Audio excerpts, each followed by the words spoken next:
आप देख रहे हैं एफिडेविट लाइव। मैं हूं पूजा। अब तक की प्रमुख गतिविधियों पर डालते हैं एक नजर। इस्लामिया कॉलेज ऑफ कॉमर्स और Tahira institute of medical sciences के संयुक्त तत्वावधान में चल रहे 2 दिवसीय पर्यावरणीय और समग्र विकास से जुड़े मुद्दों पर राष्ट्रीय सम्मेलन का आज हो गया समापन। विशेषज्ञों ने पारंपरिक औषधि ज्ञान और वातावरण में घट रहे ऑक्सीजन की कमी पर व्यक्त की चिंताएं। 2 दिवसीय राष्ट्रीय अधिवेशन में बड़ी संख्या में शोध छात्रों और प्रतिभागी विद्यार्थियों ने अपने शोध पत्रों को पीपीटी और पोस्टर प्रदर्शन के माध्यम से किया प्रस्तुत। महायोगी गुरु गोरक्षनाथ शोध पीठ में आज से 2 दिवसीय राष्ट्रीय संगोष्ठी की हुई शुरुआत। संगोष्ठी में नाथ संप्रदाय व बौद्ध संप्रदाय पर वर्तमान परिप्रेक्ष्य में प्रतिभागियों ने की चर्चाएं। और अब गतिविधियां विस्तार से।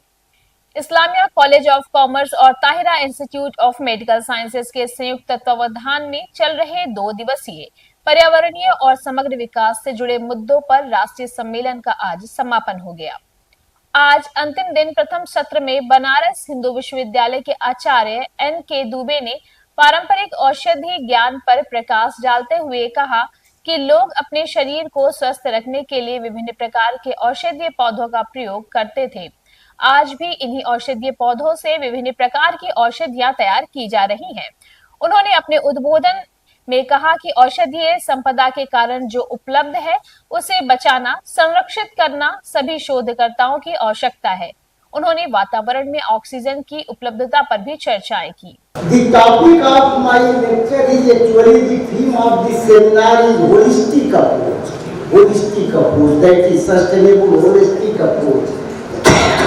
So based on this, I thought because here is commerce, physics, different departments, a popular lecture I should deliver here. Not much on botany. सबके समझ में आए ऐसा लेक्चर हमको देना चाहिए, तो आई selected this topic and that is on plants, a miraculous and sustainable approach towards health security or Viksit Bharat 2047. Friends, as our government has desired, slogan of our government is कि विकसित भारत 2047।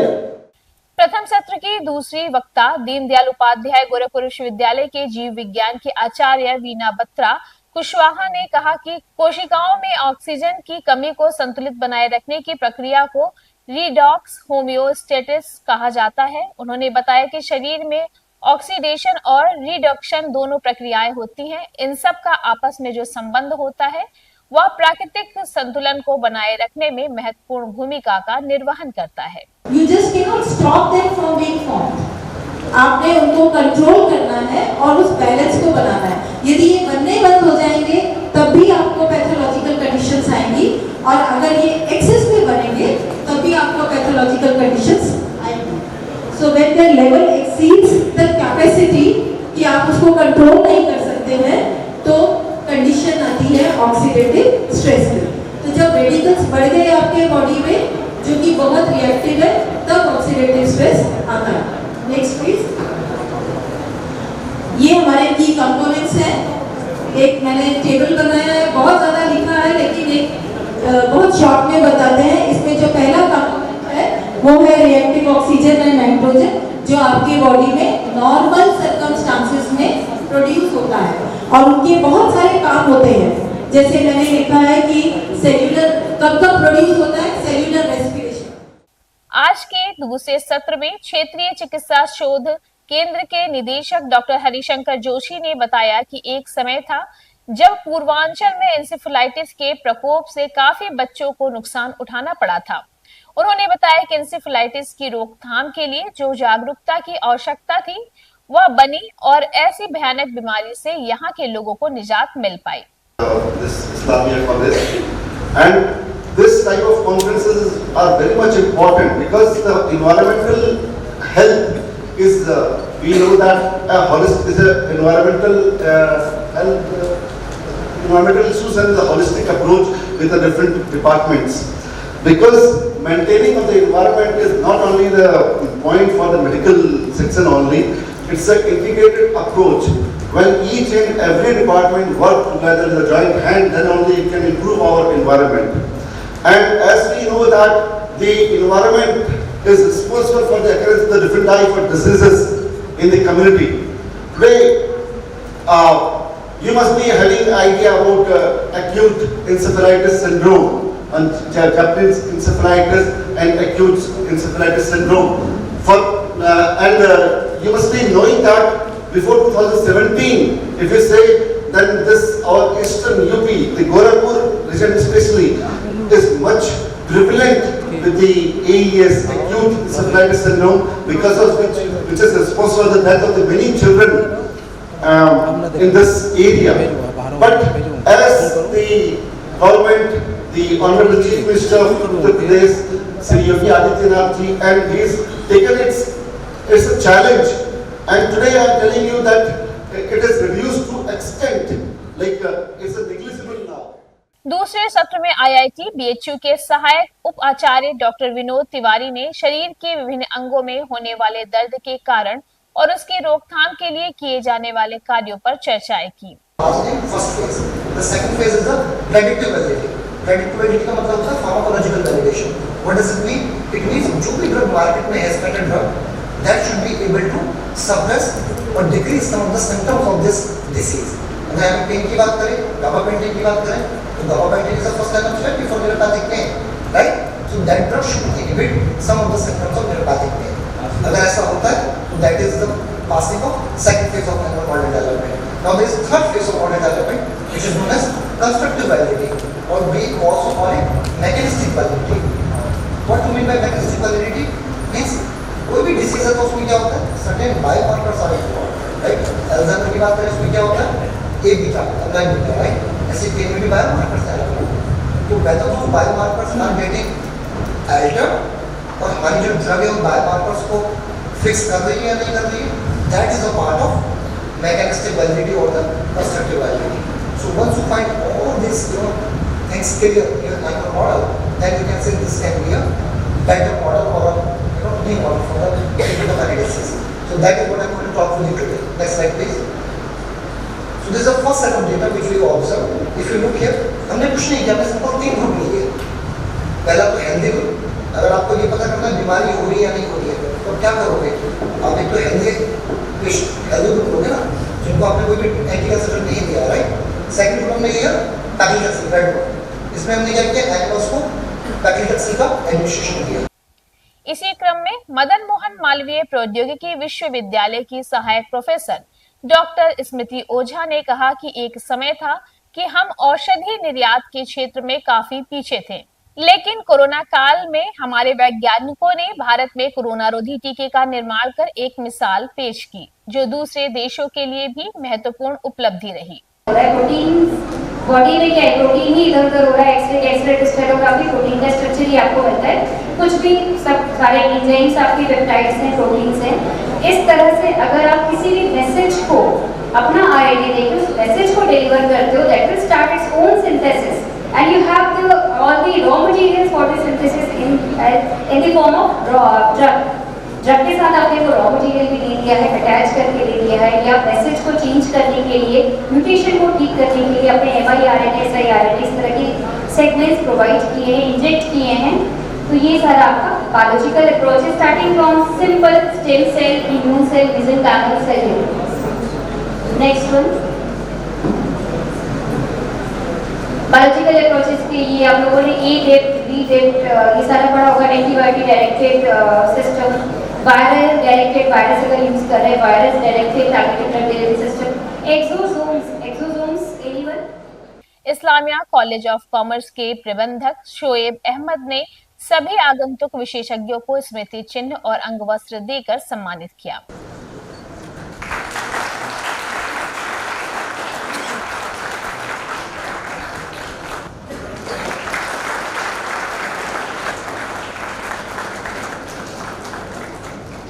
उन्होंने कहा कि शोध छात्रों ने विभिन्न विषयों पर जो शोध पत्र प्रस्तुत किए हैं, वो आने वाले समय में छात्रों के भविष्य निर्माण की दिशा में मील का पत्थर साबित होगा।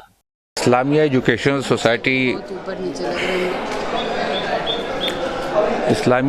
सोसाइटी के तत्वाधान में हमारे जो कॉलेजेस चलते हैं, एक Islamia college of commerce Bakhshipur और साथ में Tahira institute of medical sciences, इन लोगों ने 2 दिन का एक नेशनल कॉन्फ्रेंस किया है जिसमें एनवायरनमेंट के लिए फार्मेसी, बिजनेस एडमिनिस्ट्रेशन और साइंस का क्या योगदान हो सकता है, इस विषय पर जो है एक परिचर्चा हो रही है, जिसमें कल इसका उद्घाटन सत्र में जो है हमारे बीच माननीय राज्यपाल हिमाचल प्रदेश श्री शिव प्रताप शुक्ला जी उपस्थित थे और उनके साथ हमारे पूर्व सभापति गणेश शंकर पांडे जी थे। इसके साथ साथ की नोटिस स्पीकर्स थे हमारे यूनिवर्सिटीज़ के और बाहर के कॉलेजेस से आए हुए थे। और सेकंड सेशन में हमारे बीच हमारे शहर के महापौर साहब मौजूद थे और इन लोग की गरिमामयी उपस्थिति में इस कार्यक्रम का कल जो है संचालन शुरू हुआ है और बहुत अच्छे स्पीकर्स हमारे आए हैं, IIT BHU से आए हैं, एम्स से आए हैं। आज भी हमारा जो है वो फर्स्ट सेशन जो है हमारा वो साइंस से रिलेटेड है, जिसमें साइंस का क्या योगदान हो सकता है पर्यावरण में, उसके रिगार्डिंग सारे प्रेजेंटेशन और सारे पेपर्स डिस्कस हो रहे हैं। और लंच ब्रेक के बाद हम लोग जो है फिर वो करेंगे सेकंड सेशन में, जिसमें हमारे फार्मेसी के बच्चे बैठेंगे। उन बच्चों को इन सब सेमिनार से, कॉन्फ्रेंसेस से निकट भविष्य में बहुत ही लाभ होने वाला है। पर्यावरण एक ऐसा मुद्दा है जिस पे आप कितनी भी देर परिचर्चा कर लें वो कम है और आज की डेट में अगर इस धरती को बचाना है तो हमको पर्यावरण के मुद्दे पर जो है अपनी बात रखना आना चाहिए, अपनी बात समझाना आना चाहिए और समझाना और रखने से ज़्यादा ज़रूरी अपनी बात दूसरे के समझ में आना चाहिए कि यही एक मुद्दा है जो इस धरती को बचा सकता है। तो बहुत से डिस्कशन हो रहे हैं इस पे और हम लोग उम्मीद करेंगे कि इस डिस्कशन के बीच में कुछ ऐसे पेपर्स निकल के आएँ जिससे समाज का, देश का और पूरे विश्व का कुछ कल्याण हो। यही हम लोग की उम्मीद है और इसी आशा के साथ ये कॉन्फ्रेंस को हम लोगों ने किया है। निकट भविष्य में हम लोग इस तरीके की और कॉन्फ्रेंसेस प्लान करेंगे।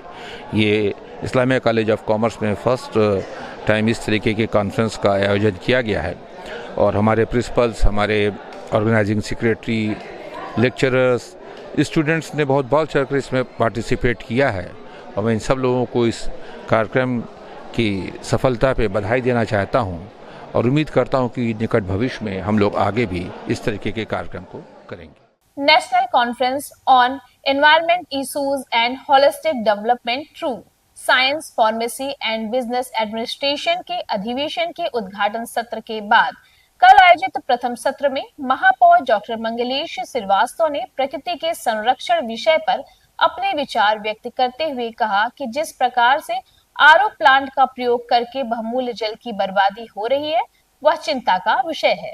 कॉमर्स ने एक ऐसा टॉपिक चुना, ये विषय ऐसा है कि मैं समझता हूं कि सभी के जीवन से वास्ता रखता है और सभी के जीवन से ही नहीं बल्कि जीव जंतु हो, पेड़ पौधे हो, सभी का एक इन्वॉल्वमेंट होता है। अगर वो साथ जो प्रकृति के साथ छेड़छाड़ कर रहे हैं उसके बहुत सारे नतीजे जो है हम सबको देखने को मिलते हैं। अभी आज आपने देखा होगा कि रात में लगभग 2:30 बजे के आसपास नेपाल में 6.1 का भूकंप आया और साइमल्टेनियसली सुबह 5:15 के आसपास पाकिस्तान में 4.5 का भूकंप आया। ये बार इधर तो आपने देखा होगा कि बार ये प्रकृति की छेड़छाड़ करने की वजह से ये घटनाएं हमको बराबर देखने को मिल रही है।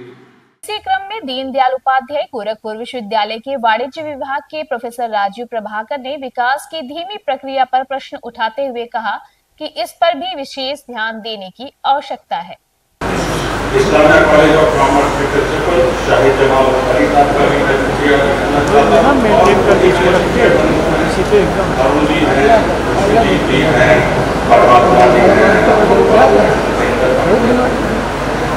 आनंद द्विवेदी जी हैं और जो भी उपस्थित और के प्रति भी आभार प्रदान किया।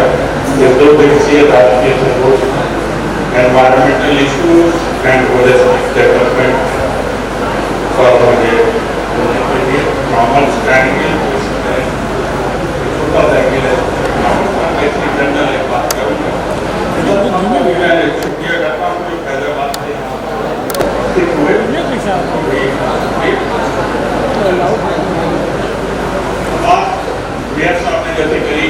environmental issues की environmental की क्या इसी क्रम में KS. Saket PG college Ayodhya के वाणिज्य विभाग के अध्यक्ष प्रोफेसर साहब शाह ने पेड़ों की अनगिनत कटाई पर गहरी चिंता व्यक्त करते हुए कहा, पर्यावरण प्रदूषण और पर्यावरण असंतुलन के बढ़ रहे खतरों से सतर्क रहते हुए हमें बेहतर तरीके ढूंढने होंगे।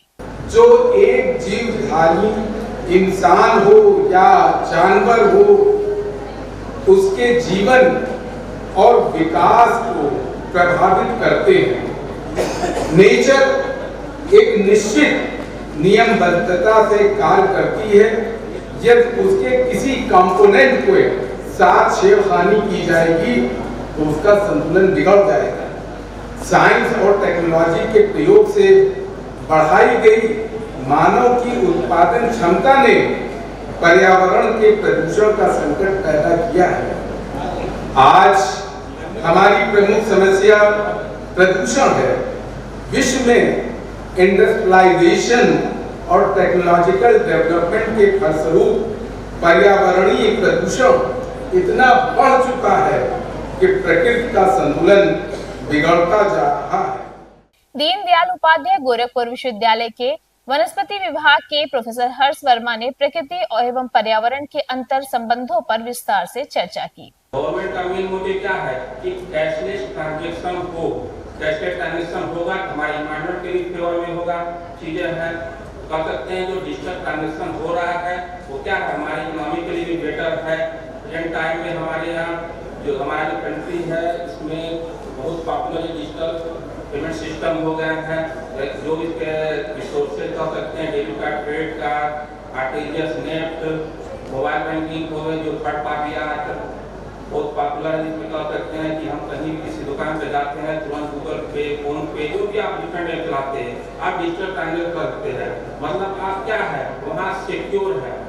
ठीक एंशिएंट टाइम में हम जाएंगे जहाँ बैंकें थी क्या होता था आप बैंकों में जाते थे कैश विड्रॉ करते थे तो उसको अपने पास रखते थे।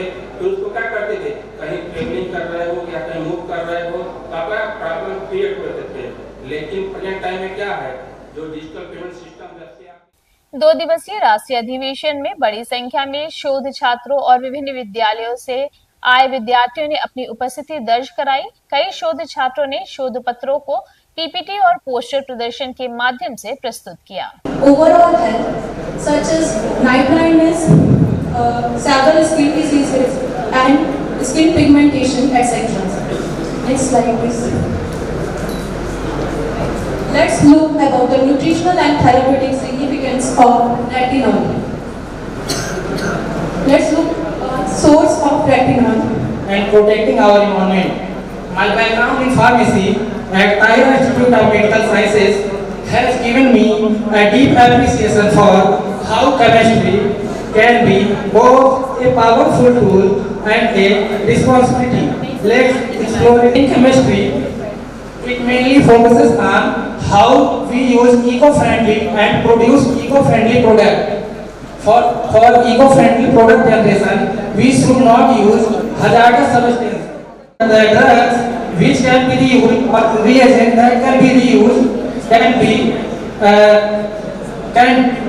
should not harm the environment.